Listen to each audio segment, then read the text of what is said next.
first time I saw you, I was so nervous to talk.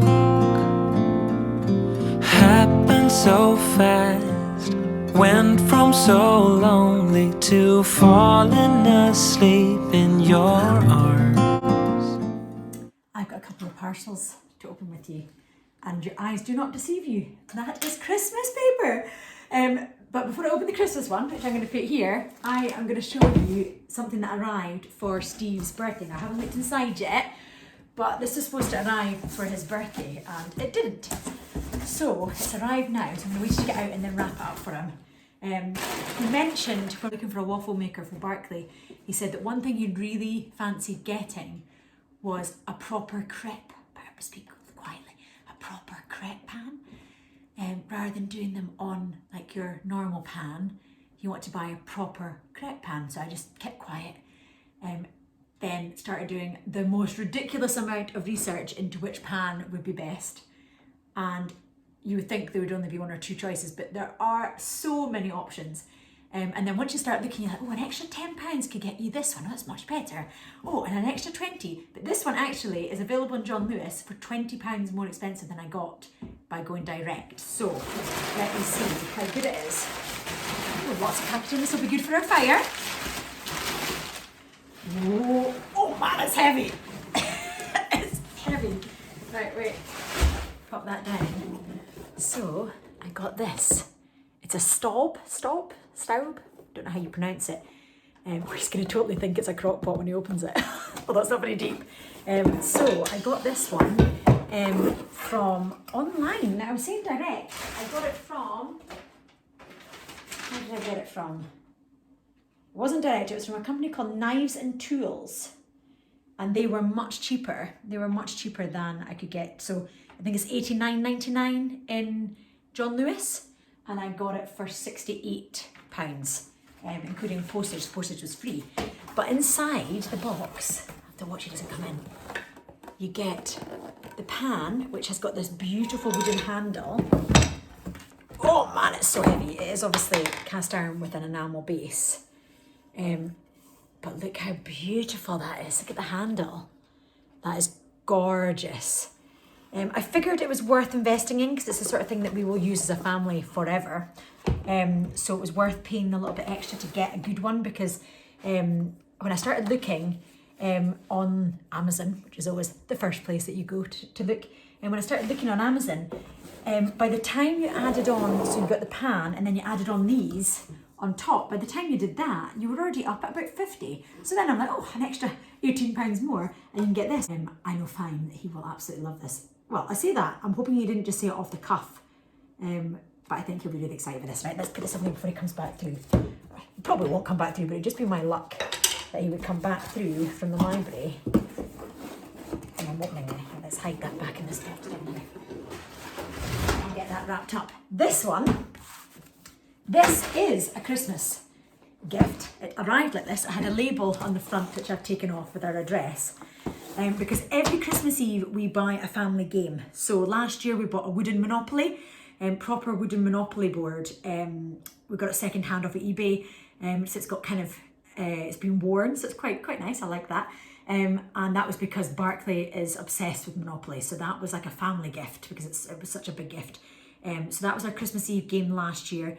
The year before that, I think it was Mousetrap. Oh, the most frustrating game in the world with all the little bits in them to put together. So that was one of the years. But every year there's a new game. And on Christmas Eve, after we've been to church, we come home, we put on our pajamas, we make a hot chocolate, we watch a Christmas film, or we play a game. And then that's our Christmas Eve. We do other things as well involved in that. We put on our matching Christmas pajamas, we open up, we've got Christmas Eve sacks, Christmas Eve bags that have got loads of things in them, and loads of activities to do. So we open them up as well, and it's just a lovely family time. So I looked into getting this last year, but obviously we went for the Monopoly board, and I looked into getting this and I couldn't get it anywhere. I have been looking ever since and never managed to come across one at a decent price, and I'm now realising I think that's just because that is the cost of it. So it was quite expensive in comparison to what I would normally spot, not compared to the Monopoly board, but in terms of a Christmas Eve, we don't tend to spend a lot on a Christmas Eve game. Like the Mousetrap wasn't obviously expensive. But I'm going to try and get into this without, so I can rewrap it, because there's no point in, I may as well keep it in the same wrapping paper. Oh, it might actually just peel, because I want to check it's okay, although it has been here for a little while, so I'm hoping that it's okay. But I wanted to open it with you guys to see it. Now, I saw this actually on Just a Little Build, and ever since then, I've been looking to get it. I know that Pippa Middleton had mentioned this as being the best Christmas Eve game that they've ever played, so of course that was me sold. So I'm just hoping it's good. So I think I got it off with eBay, I think it was. And, well, I'm not going to take that back in, am I? It's called, now it could be Pocket, I don't actually know. But this is it, and it's a game where it's wooden and it's got these little elastic bands either side.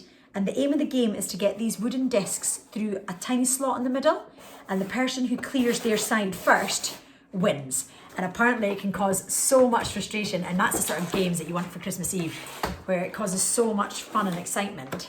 How to play. Players race each other to clear the wooden pucks from their side. Oh, it'll be Pocket, since it's puck.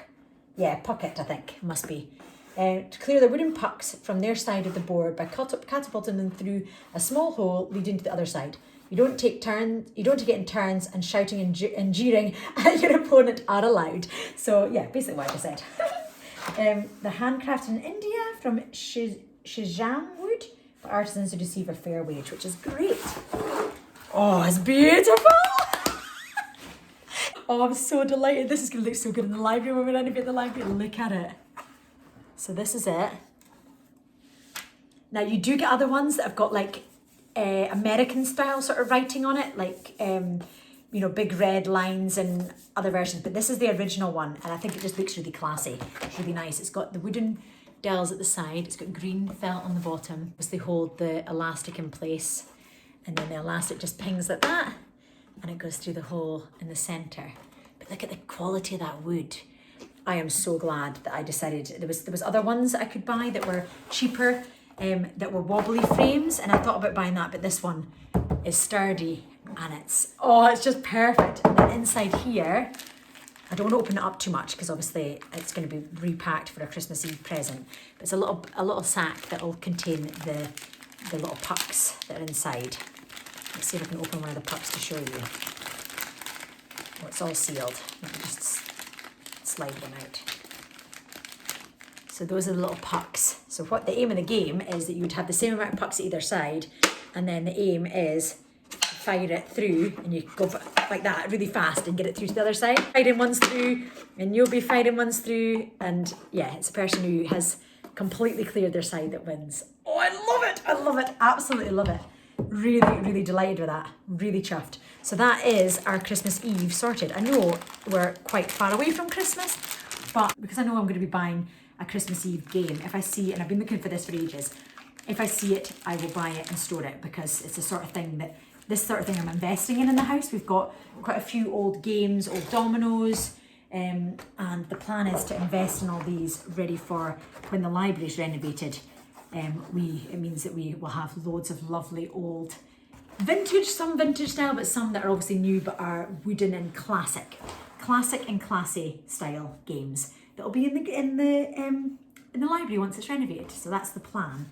And also it's creating memories. Like if you start these memories really young with the children, it becomes a tradition. And it might be that they say, oh, this might become our Christmas Eve game, because Monopoly certainly was not a success because Barclay kept on winning on Christmas Eve. And it was quite funny though, because he has got the best luck in the world, and he was beating all the adults and got Mayfair, and he basically cleaned us out on Christmas Eve. So it was hilarious. It was also very good because none of us were trying to let him win, and he just did. And I'll try and sneak it back in here, but I'll probably want to rewrap it in my own wrapping paper anyway. But how nice is it that they sent it with Christmas wrapping? It's obviously like a Christmas tradition. And they sent it with that, but I'm going to have to put this in here to try and hide it from the children, so it's a surprise. So I'll slide it back in. And that is our Christmas Eve sorted. It is Sunday lunchtime, and we are about to go and make some savoury crepes first, and then for dessert we're going to make some sweet crepes. And we're just using a recipe from the BBC Good Food. A simple recipe. 100 grams of plain flour, 2 eggs, and some semi-skim milk, and a little bit of sunflower oil or vegetable oil. So we're about to go and attempt it. I can't wait. This is going to be so good. So excited. But the second one, Parmesan and some Parmigiano Reggiano. And it's looking the best part of crepe making. Bananas and Nutella. Woohoo! Best Sunday ever. And now I don't feel broken anymore.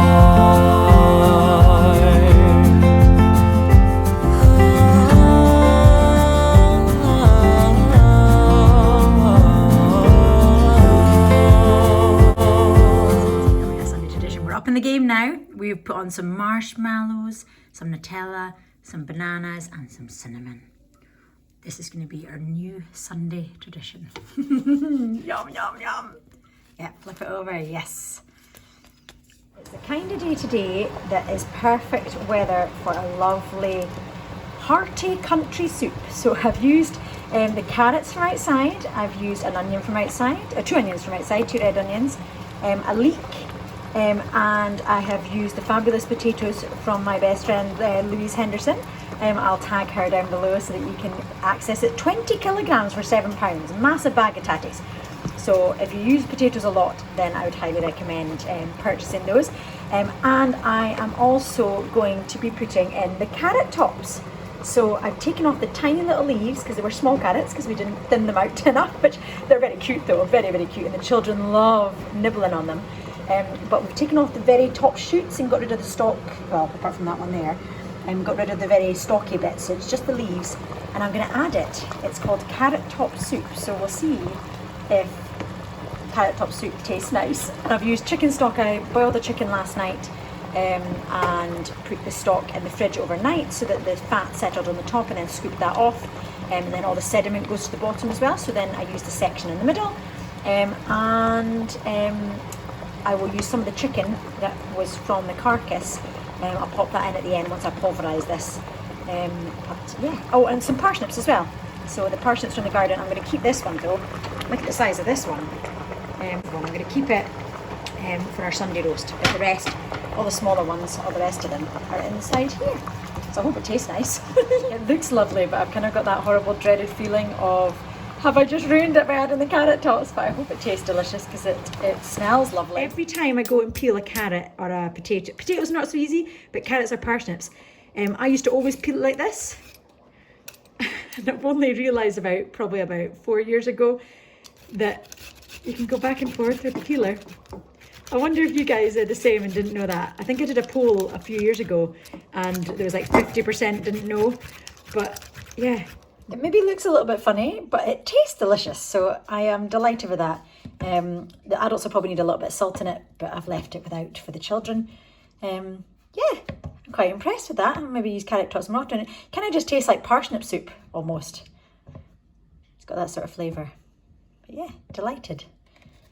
And it's enough for freezing as well, which is great. Picked all the peas now. Some of these had dried on, these ones had dried on the actual pot, in the actual pods. So you just leave them to sort of dry out and then they sort of rattle inside the pods. But some hadn't, some were still quite fresh.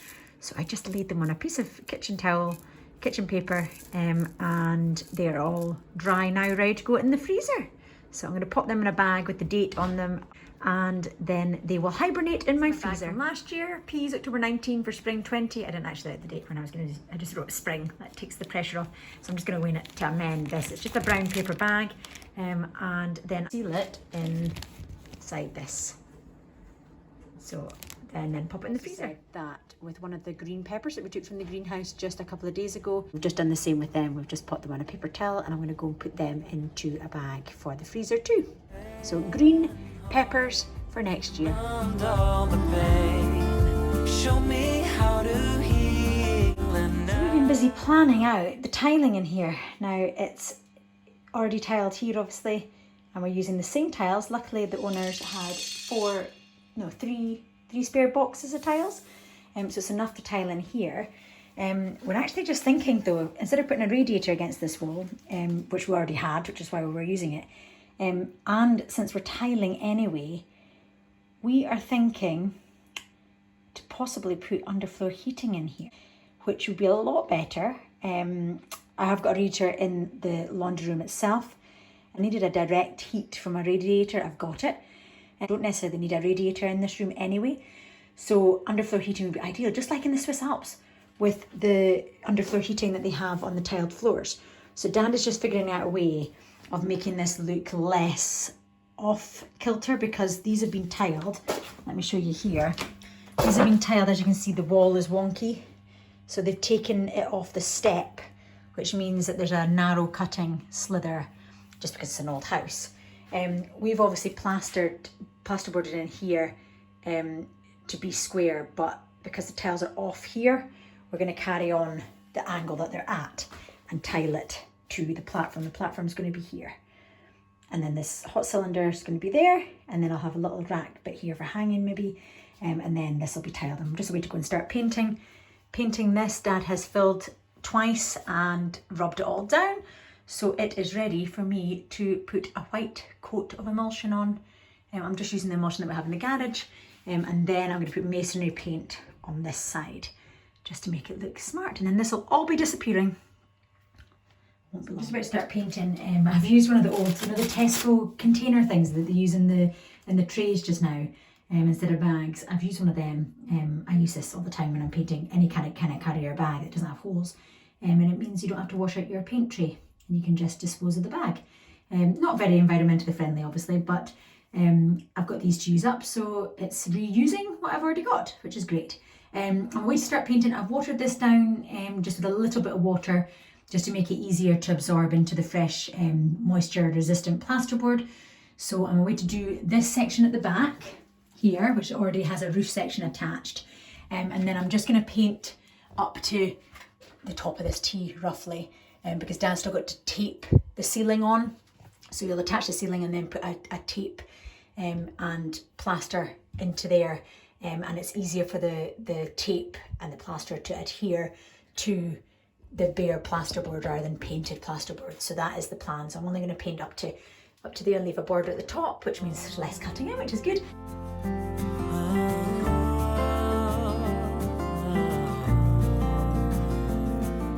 Still got your smell wrapped in my bed sheets. Don't wanna wash it away. I know sometimes I get too caught up in all of the wrong things. We spent the afternoon today in the greenhouse saying goodbye to our tomato plants. It's the end of the season. We have a few red ones left, as you can see, but the majority are green and they haven't turned red. So I'm going to turn them into a tomato chutney, a green tomato chutney. Go and take these inside, and I might go and buy some jars if I don't have any spare to pop these into and have a nice chutney to go with my cheeses, and I'll be able to keep that for a long time. Might even do till Christmas. So yeah, bye bye tomatoes, bye bye tomato plants. Don't feel broken anymore. Dad has filled any of the large holes with silicone. He just used the gun, squeezed a little bit of silicone out onto his finger and then filled the hole like that. It doesn't need to be pumped in. And he did that for little holes there like that as well. And then I'm just going to cover it over. See if I can do this one-handed. Cover it over with paint. But the small holes like this, those ones, will just fill in with paint. Are you watching? And they fill with paint, so they're okay. It's just the larger holes that require to have some silicone put in, otherwise they would be too deep to fill with paint. Fascinating stuff. Scars, bruises and broken heart, numbed all the pain. Show me how to heal, and now I don't feel broken anymore. Ingredients are in the pan. I've kind of made it my own recipe. I've used a mix of two different recipes and created my own mixture. So I hope it turns out okay. I've taken the best bits of each one, so we'll give it a go. But it's got raisins, apples, red onion, obviously the green tomatoes, some salt, some ground cayenne chili peppers, and also some some red chilies as well. So I've just got to add some malt vinegar and some brown sugar. So I might have used coconut sugar, but I didn't want to do it. I'll maybe do that the next time. I didn't want to veer too much from the recipe and create my own, but I might do that the next time to make it a little bit healthier. But yeah, I'm hoping the malt vinegar has probably sunk to the bottom, so I'm hoping there'll be enough in there once everything sort of melts down. So I've got to leave this for an hour to 3 hours, just until it turns brown, so we'll see how long it takes. And then I've got some jars and to sterilise to put it into. I was going to go and get some proper jars, but I'm just going to use what I've got here and use them for just now, if I've got enough room, obviously. Worth a try anyway. Oh, the smell is just lovely. I love that sort of vinegary malt smell. It's all through the house. It's just lovely. So it's simmering away, and hopefully it'll start to turn brown within the 3 hours. Bruises and broken heart, numbed all the pain. Show me how to heal, and now I don't feel broken anymore. Wow, it has turned out so well. I really was skeptical because it's something I've never done before, but it tastes so good and it's just spicy enough. And then the spiciness of the malt vinegar.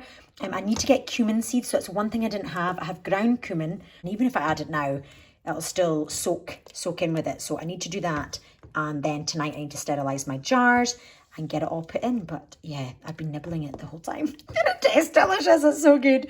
So this will be perfect for cheese and biscuits over Christmas.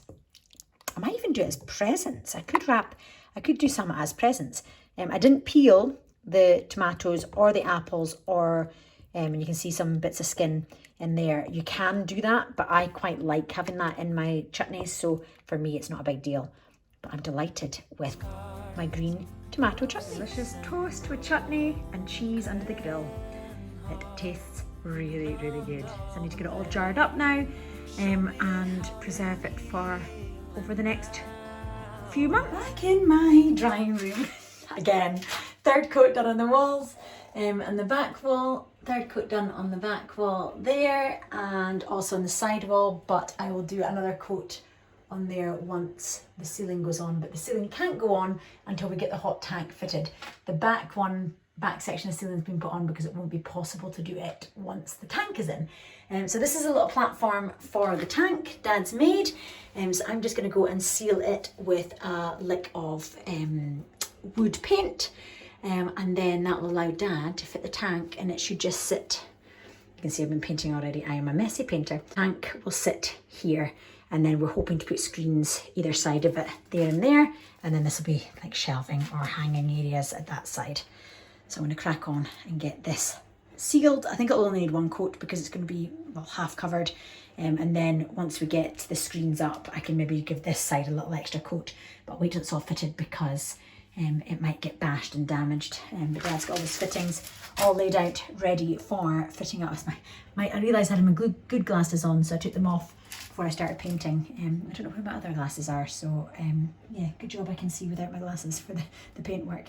So I've just been sitting watching vlogs on this little stand. Mum gave me this stand, which is so handy. So I got my one for the bath, but it's sort of like an upright stand. This one folds flat. See?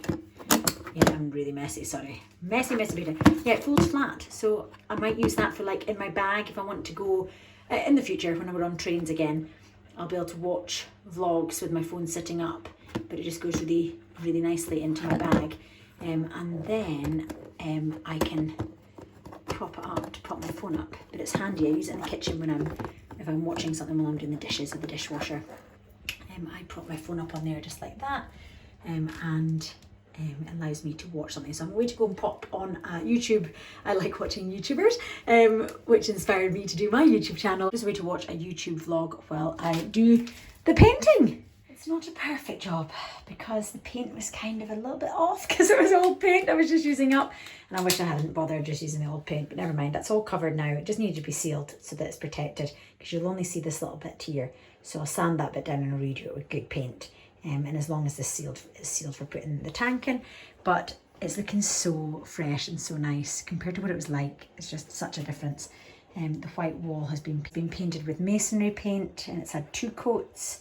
The children helped me with that, so they thoroughly enjoyed filling in all the holes.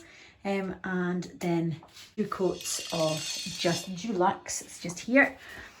2 coats of Dulux Vinyl Matte Pure Brilliant White Emulsion.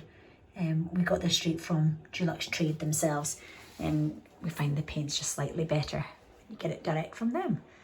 So I will be able to get the rest of that done once the tank is in. This tank will be gone, the new tank will be in, and then we'll be able to plasterboard the top ceiling and put a new light in. And this will be a complete room then. Wrapped in my bed sheets, don't wanna wash it away. I know sometimes I get too caught up in all of the wrong things, but you're always there to guide me. I used to be afraid to fall in love. A past relationship was a disaster, but now I don't care. 'Cause you took my scars, bruises and broken heart, and numbed all the pain. Show me how to heal, and now I don't feel. I do love it on toast with melted cheese under the grill, but this is by far the nicest way to enjoy the chutney. So good. I wish I'd made more now. It's so dark, so early just now. I'm actually quite liking the winter sort of nights where you can just close the door, lock the door, and then you're in for the night. It's quite nice. I always like the change of seasons. I'm ready for the next one by the time the last one's finished, so it's quite good. I am just sitting outside my hairdresser's. I was supposed to have my hair next Tuesday, but I messaged her at the weekend and said, have you got any spaces this week? Kind of preempting that there might be something happening in the media that might prevent me from getting my hair done. I haven't had it done since February, as you can tell by the massive roots. In fact, you can't even see where my colour starts. It's actually in my ponytail before the colour starts. So I haven't had it dyed since February. So it's actually perfect because I was wanting it to be sort of a grown out, like balayage look. So it's actually worked out really well because it means that there's not going to be as much work for her. She's going to have stuff to play with. It's grown out so much. Let me take it down and show you. Like, it's grown out so much.